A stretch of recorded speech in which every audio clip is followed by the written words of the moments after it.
Hey everyone, um, welcome to my little garage in my little town in Medicine Hat.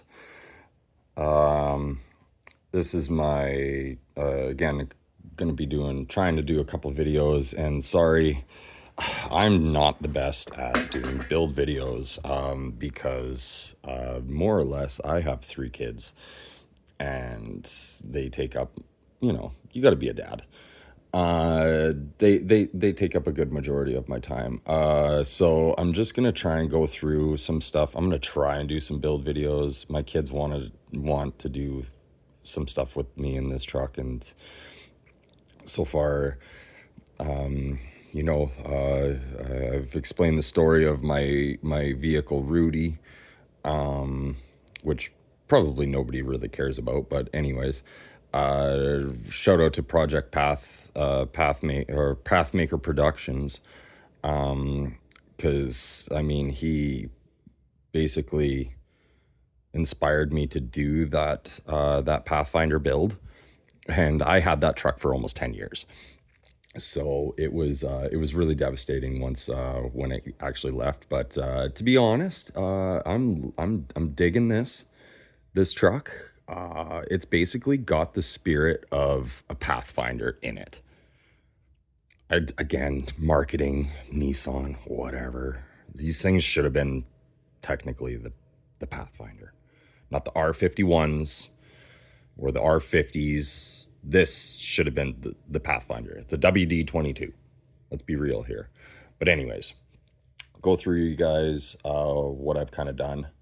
I'm gonna hopefully try and here's a little sneak peek. It's not finished. I just so it's like and seeing this is what I mean. Like this is the only time that I really get. It is like 7 in the morning. I started this at 5:30. My kids usually get up, around 8 o'clock, want the breakfast, all that kind of stuff. I do the breakfast thing with my kiddos and all that good jazz. The Saturday morning cartoons. I'm a big kid too.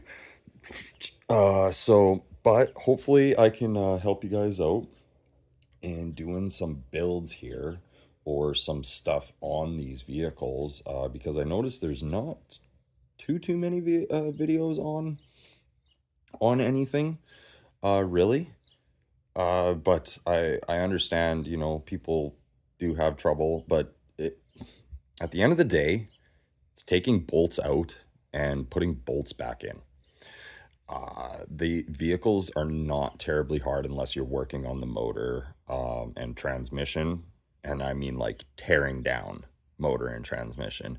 If you're just taking off like an intake or something like that, just remember where you put your bolts and make a template.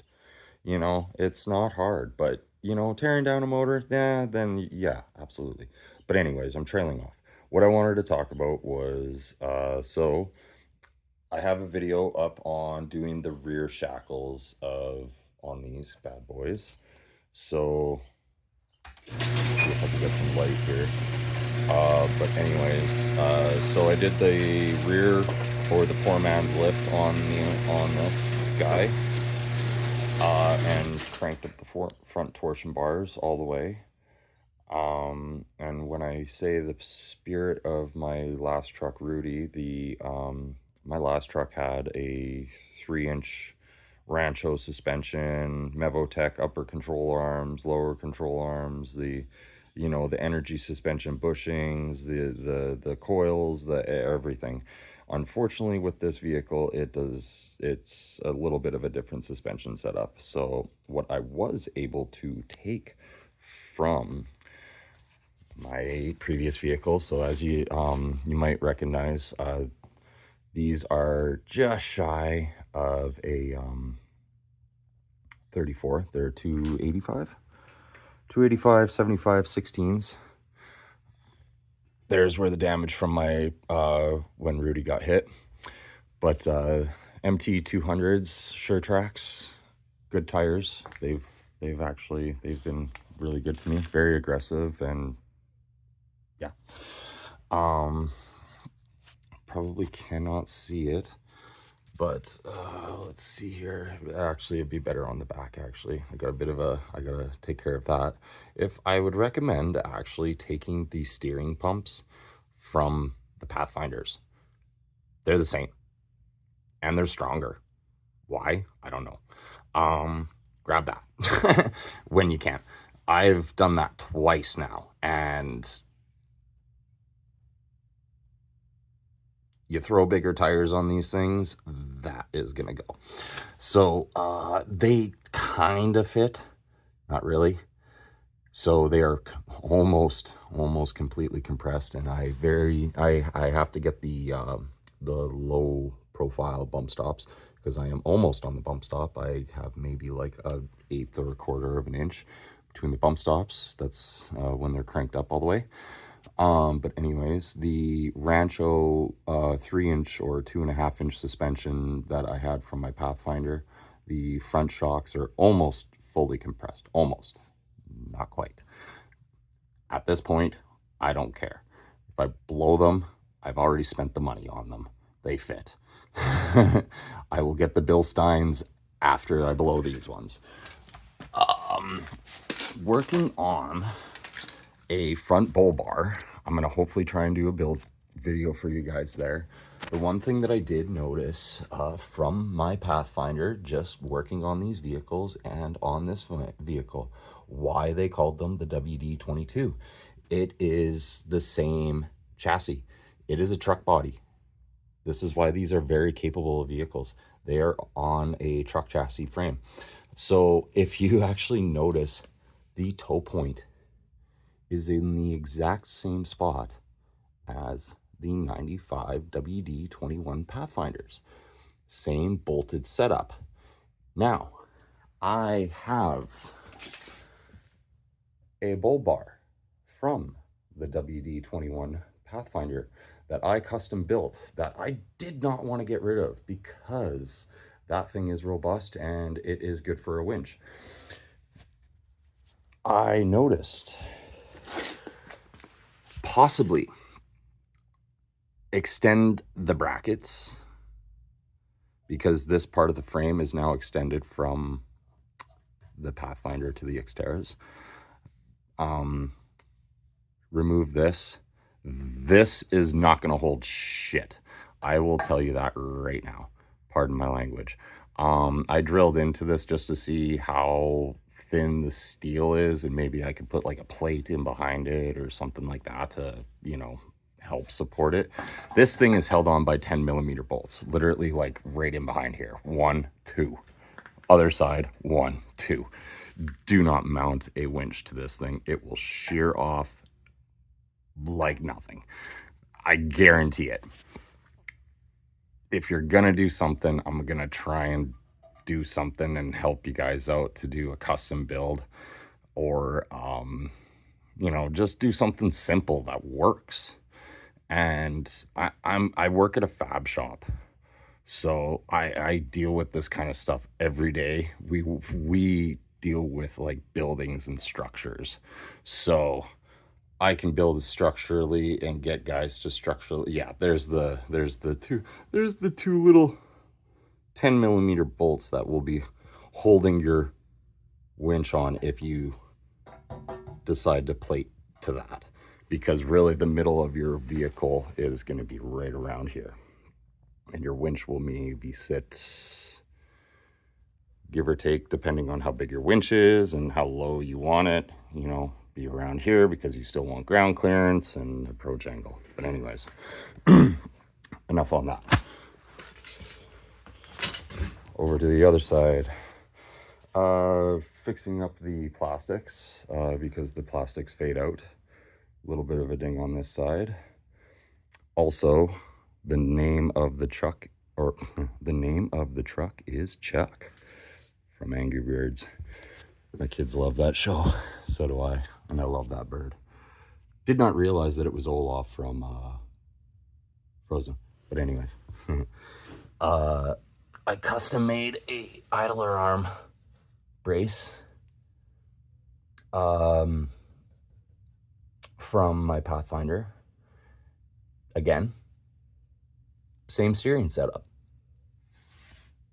Just unbolt those 4 bolts, move this to the side, put your idler arm brace up. If you have a Cal Mini one, awesome. I wish I got that one, but hey, I'm a guy on a budget and I know how to fab some shit. So again, pardon my language. But anyways, if you got some plate steel and you know how to weld and all that good stuff, there you go. Get a idler arm brace, and that will definitely help you out for the bigger tires. All right. Now, everybody says that you cannot fit 35s on these things. Yes, you can. A little bit of a fender. Just get rid of like the fender caps. Easy. Couple Phillips screws. Pull them out. Literally pull them out. Like, pull them. And yeah, there's that. Coming to the back here. This is where the poor man lift comes in. Again, I custom built these shackles. Custom. Basically, again, took the measurements of the old shackles and, you know, just extended them 3 inches. Cut them here, cut them there. 17 millimeter bolt.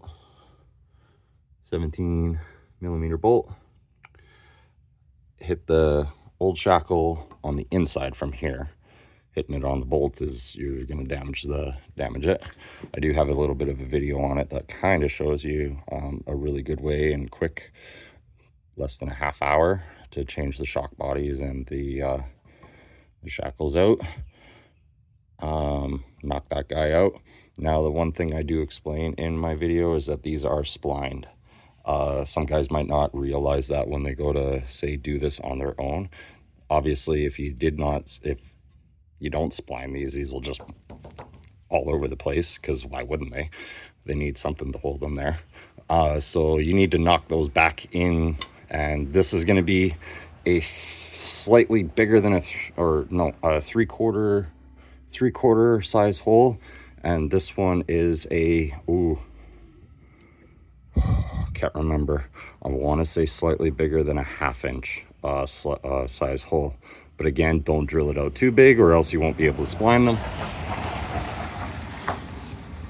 And then got my Rancho 5000X shocks on there again from my Pathfinder.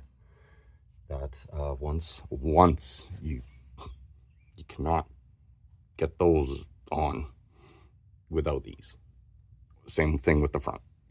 I could not get those on without cranking up the torsion bars and doing this first before those.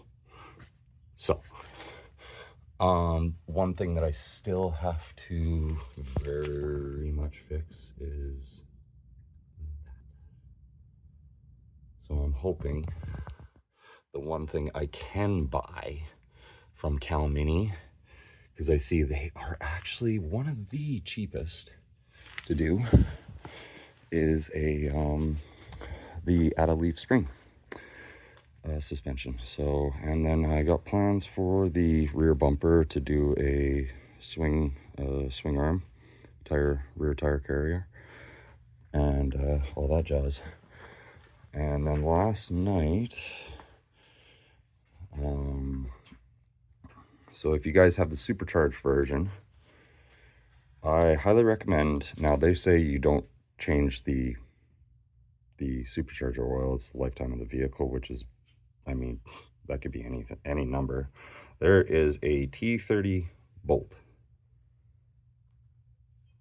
right there, and you pop that guy out. You can I recommend getting like a some guys, what I actually seen a video where it actually is pretty genius. You can just take like a spray bottle with the straw on the end of it, make sure it's clean, because this oil is very, very specific. You do not want to mix this oil or put any stabilizers or any junk additives in there. This is a very specific oil. This is like an oil bath style gear driven supercharger, obviously, because of it being the roots. But anyways, T30 bolt, pop that guy out of there. Make sure you don't lose the bolt.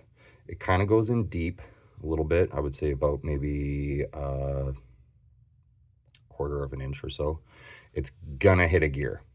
So you're gonna need like a really flexible straw that's gonna kind of go over into this area. Squirt it out. I was able to suck out that. OMG. This vehicle has almost 300,000 K. Supercharger might need the slight rebuild, but I mean, it still boosts and still goes. But that is what I pulled out of it. That is the oil that you need to get for it. It comes in that amount. You do not pour the whole bottle in. You literally pour in 100 mils. They only give you 20 mils or so extra. Whatever you take out, you put back in. It is an oil bath driven, so it should not go anywhere as long as your seals and bearings are good. Whatever you pull out, you put the exact amount back in. Do not overfill it and do not underfill it. The exact amount. Pretty simple. I'll try and do a video to just explain a little bit more on that. But again, something just routine maintenance. And then the snorkel, again, spirit from my 95 Pathfinder. This snorkel also came off of my 1995 Nissan Pathfinder. It's crazy how all this parts from a 2002 to a 1995 are fitting. Like if you know how to do some stuff, you just line, make sure you line your bolts up, center all your stuff, measure it all out, drill, and it will fit. This is on eBay. I think the part number is, I actually don't have the part number, but it is an eBay snorkel. If you want to make it completely sealed, you will have to like do your own sealing up yourself. Simple. Take out the fender, a couple of Phillips screws, drop it down. You've got lots of access up in here. It's pretty good. One of the other things that I was able to fit was these worn locking hubs. Awesome. These will improve your 4x4 capabilities tenfold. Because essentially in a 4x4 you need like 4 different locked systems. You need your transfer case, you need your differentials, you need your hubs, and you need like a center lock as well from your transfer case. It's there's a lot. But anyways, these help. But this video is starting to get a wee bit long, and but there's a brief thing. Oh, and another thing too that I was also gonna show you guys too. I did a side exit. I do have a video showing the muffler. I did, because the muffler was blown on this, I did do, so I cut right at the Y, and I was able to fit a very nice, pretty affordable MagnaFlow stainless steel exhaust, and then did a 90-degree exit out the side. Now hopefully the leaf springs don't bash into that when I do some serious off-roading, but yeah, looks sweet, I think, and sounds pretty good. Hopefully I can do some pull videos to show you guys what this thing can do. Awesome. Well, you guys have a good day, and hopefully we'll talk to you soon. Peace.